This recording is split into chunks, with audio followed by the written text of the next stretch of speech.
So this is part 3 for section 2.2 about subsets, and this video is just about examples. More examples for you to do that I actually pulled from the textbook, so they will be very similar to your homework and your quiz and your test. Again, these are easy to do, but because they're easy to do, easy to misread, write down what the symbol means, double check, because true-false questions are right or wrong.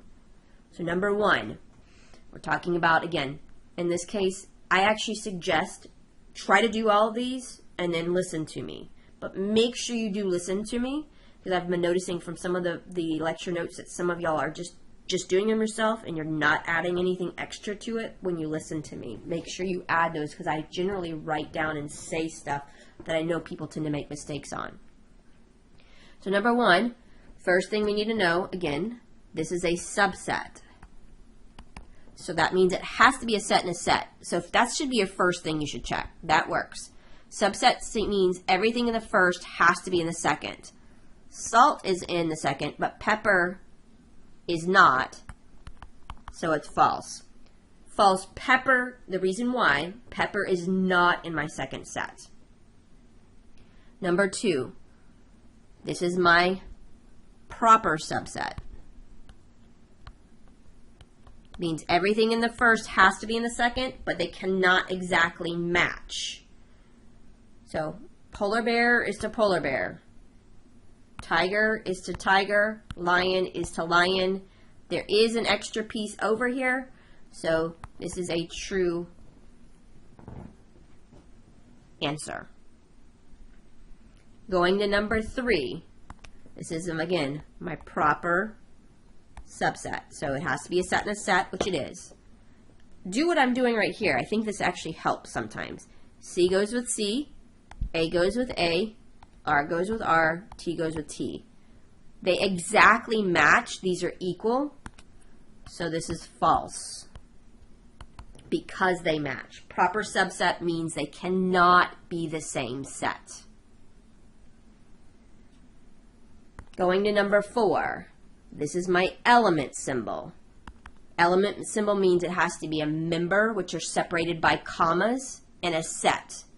So this is a false statement because the empty set is not a member of that second set. Please be careful. This would be an easy one to think back to that idea of where we said this one is true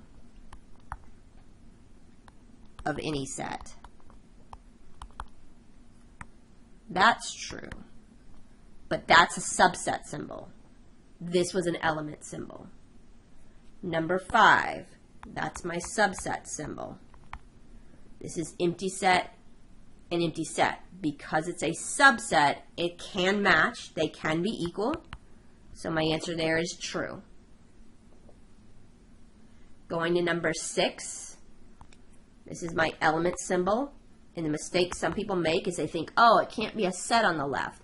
But remember, elements are separated by the commas.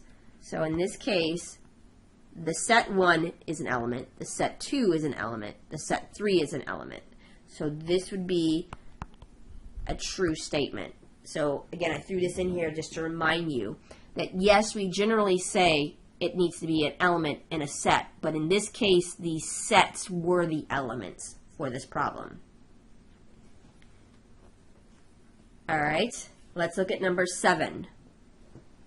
This is a problem, again, that I strongly suggest. Do not just try to arbitrarily do it. Go through every single one of them and ask yourself if it's true or false. So I just rewrote it because that B didn't capitalize. So what I mean by that is the first thing on this one is I actually would write down what set A and B are. I would not just think about this. Now, if the set was already listed in roster notation, great. But I would actually go ahead and say X is a natural number and it's less than 6. That means it's 1, 2, 3, 4, and 5. I start with 1 because it's counting. I do not include 6 because there is not an equal to sign on that. B is a natural number and it's including 1 and 5, so it's 1, 2, 3, 4, and 5. So this is, again, once you've written this out, it's much easier to see that these are actually the same two sets. So some of y'all might be like, oh, that's my answer, I'm done. But remember, the subset symbol means that they can be less than or equal to. So if I were to go in order of this one works. A is a subset of B, works because of the equal to. B is a subset of A, works because of the equal to. Proper does not because they're exactly the same. None obviously is not the answer because you got the first three. So please be careful. If they are equal, they will always be subsets in both directions. All right, let's look at number 8. Number 8 here says list all the subsets of the sets given. We have steak, pork, and chicken. So I want to remind you, before I do this problem, my cardinality of C is 3, because steak, pork, and chicken are my elements. So that means I should expect 8 answers for this problem. It didn't ask for this, but this is, again, to just kind of connect some of the dots together. And I'm going to abbreviate here. I'm going to use the first letter. So we start off with 0 elements, which is empty set. Then I go to 1 element, steak, pork, chicken. Then I'm going to go to 2 elements, steak and pork, steak and chicken, pork and chicken. And the last one that I list out is always the set itself, steak, pork, and chicken. Double check. 1, 2, 3, 4, 5, 6, 7, 8. That's my answer. Now, obviously, in my math lab, they're going to have A, B's, and C's, and D's, but please be careful. Make sure, don't just scan it. Look at all of them and make sure you're clear on what's different between the answers. So the last group of the homework problems that you're going to see in here are going to still be true-false questions, but they're going to come back and revisit those true-false questions with their symbols, so you got to be careful. But these are for every set, so they don't have like A is equal to the elements 2 and 3. This is for any set, so you need to make sure you read it carefully. You assume A is not empty set. That means that A has at least something in it. The universal set is not empty set. It has at least something in it. And A is a proper subset of universal set, which means universal has to be bigger than A. So we're going to come back to those sometimes when we look at these problems. So number 9 says, if A is a subset, a proper subset, that means everything in A is in B and A cannot equal B. Then, can I say A is a subset of B? Well, remember, subset means everything in A is in B or they're equal. So this is true because this part actually is a statement. If it helps, write it out in words. The first one, again, is more specific. So if that one works for every single set, then A has to be inside B, essentially, so it works. Number 13, this is a proper subset symbol. So, can't be equal. That's the definition of a proper subset. So my answer right off the bat here should be false, because these are equal. Sorry, I did go out of order there. Number 13 is what I just did.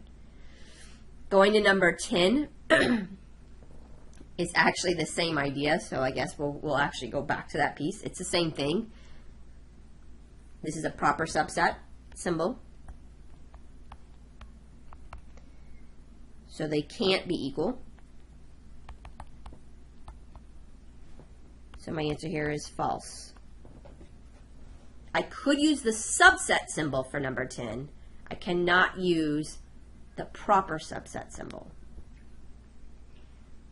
Going to number 11. this is by definition. We did it in the first video. Empty set is always a subset for A. That was defined. Always. Number 12. My answer here is true, but be careful. The reason why I know it's true, shrink this back up, is because this statement here says A has to have an element, so they won't be equal. And that's important. That had to be there because we can't tell you right now what A has in members, but it says there's at least some member. So that's why that one is true. Number 14 is a very easy one for y'all to say, oh, that's true. Because empty set is a subset of all sets, and this is a subset of universal. But this is where order matters. This one is false because empty set is a subset of universal. The order matters in this case. There is a member in the universal set, because I just actually have that up here. So that's not going to be true. And number 15, for the same reason, this one is false. Re-listen to these. You're going to make mistakes on the true-false questions, as I said in section 2.1. They're definitely ones you need to review for the test, and they don't take a lot of time to review. So once you get a check mark on a homework problem, you can do it again. So come back and do it. Go into the study plan in My Math Lab. If you look at the multimedia on the left in My Math Lab, you'll see the study plan, and you can go to specific objectives to practice on.